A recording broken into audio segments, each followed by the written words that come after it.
Dinas Kesehatan Kota Semarang melakukan refreshing atau pelatihan tentang ilmu penyakit kusta kepada petugas kesehatan di 37 puskesmas di Kota Semarang. Langkah tersebut diperlukan untuk melakukan eliminasi kusta atau pencegahan penularan penyakit yang disebabkan bakteri pada kulit, saraf tepi, mukosa dari saluran pernafasan, dan atas dan mata.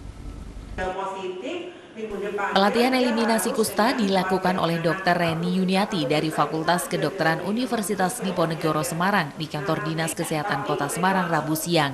Pelatihan menghadirkan petugas kesehatan di 37 puskesmas di Kota Semarang.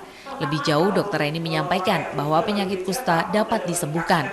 Untuk itu, petugas kesehatan perlu melakukan pelatihan dan mengingat kembali apa yang harus dilakukan untuk melakukan eliminasi kusta. Hingga saat ini, Kota Semarang masih belum bebas penyakit kusta. Di Semarang masih terdapat penderita kusta atau penyakit menular yang diakibatkan oleh bakteri pada kulit, saraf tepi, mukosa dari saluran pernafasan atas dan mata.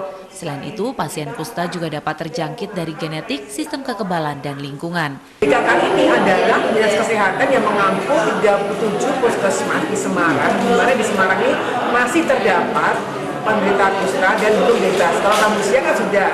Nah, kalau kusta masih ada kendala sehingga belum bebas, artinya kita harus melakukan pelatihan, pemberian ilmu kembali supaya lebih intensif bagaimana melakukan penanganan pada pasien kusta, kemudian bagaimana menghentikan penularan, bagaimana menghilangkan stigma, bagaimana untuk mengurangi kecacatan yang muncul, dan bagaimana rehabilitasi pada pasien-pasien yang sudah cacat. Kusta bisa sembuh, yang penting bagaimana kita melakukan deteksi dini atau pengobatan atau melakukan, istilahnya kalau zaman COVID dulu kan tracing ya, kan menular.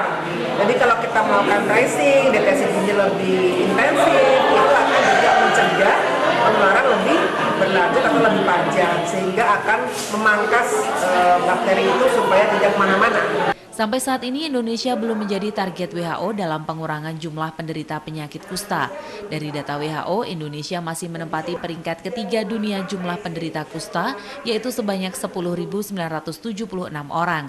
Sementara peringkat pertama negara India 75.394 penderita dan Brasil 18.318 penderita. Dari Semarang, Kristadi, Tim iNews melaporkan.